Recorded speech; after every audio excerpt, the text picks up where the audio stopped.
નમસ્કાર દર્શક મિત્રો, મિરર ઓફ ધ વર્લ્ડ ન્યૂઝમાં આપ સૌનું હાર્દિક સ્વાગત છે। નવાપુરા યંગ સર્કલ અને ભીમ આર્મી ભારત એકતા મિશન સંગઠનના દ્વારા જમ્મુ કાશ્મીરમાં થયેલા આતંકવાદી હુમલામાં મૃત્યુ પામેલા નિર્દોષ લોકો માટે શ્રદ્ધાંજલિ કાર્યક્રમ અને કેન્ડલ માર્ચનું આયોજન કરવામાં આવ્યું।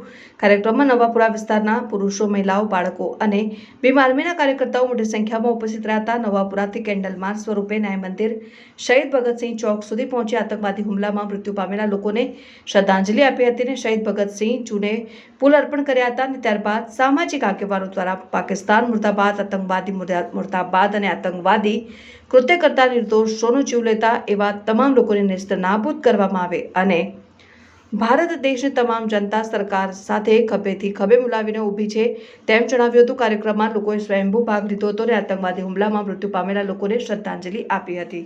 જોઈ શકો છો મોટી સંખ્યામાં બહુદાના મુસ્લિમ સમાજ, ભીમ આર્મીના કાર્યકર્તાઓ, જાગૃત યુવાનો, વડીલો, તમામ લોકો, લેડીઝો, તમામ લોકો ઉપસ્થિત છે। અત્યારે વાત કરીશું ભીમ આર્મીના પૂર્વ કાર્યકર્તા અધ્યક્ષ રાજેશભાઈ રાઠોડ સાથે। રાજેશભાઈ, જે રીતના હુમલો કરવામાં આવ્યો છે, આ હુમલાને તમે કઈ રીતે જુઓ છો?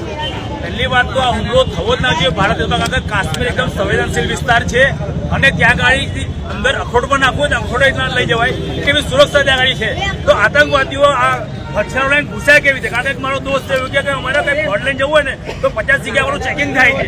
તો આ બંદૂકો લઈને ત્યાં પહોંચ્યા કેવી રીતે? બહુ મોટો તપાસનો વિષય છે અને જ્યારે આરોપી પકડો તો એને જીવતા પકડો, એને એન્કાઉન્ટર ના કરશો ને એટલો ત્રાસ આપો એને કે સત્ય હકીકત બહાર આવે કે આ ઘટનાનો અંજામ કેમ અપાયો। આ દેશમાં તો ઘણી બધી વાર આતંકવાદી હુમલા થયા છે, પણ આ હુમલો એક પેટર્ન પરથી કરવામાં આવ્યો છે કે આ દેશના ટુકડા કરવામાં, દેશને તોડી નાખવા માટેના એવી પેટર્નથી આ કરવા માટે અને આ દેશના સમસ્ત સમાજ લોકોને સાધુવાદ કરીએ છીએ કે આ દેશની એકતા અખંડતા રાખવા માટે ઘરે ઘરેથી તમામ વર્ગના લોકો નીકળ્યા છે અને બતાવીએ છીએ કે અમે અમારા દેશના ભાગલા ક્યારે થવા નહીં દઈએ અને એના માટે અમને ગર્વ છે ભારતીયો ઉપર।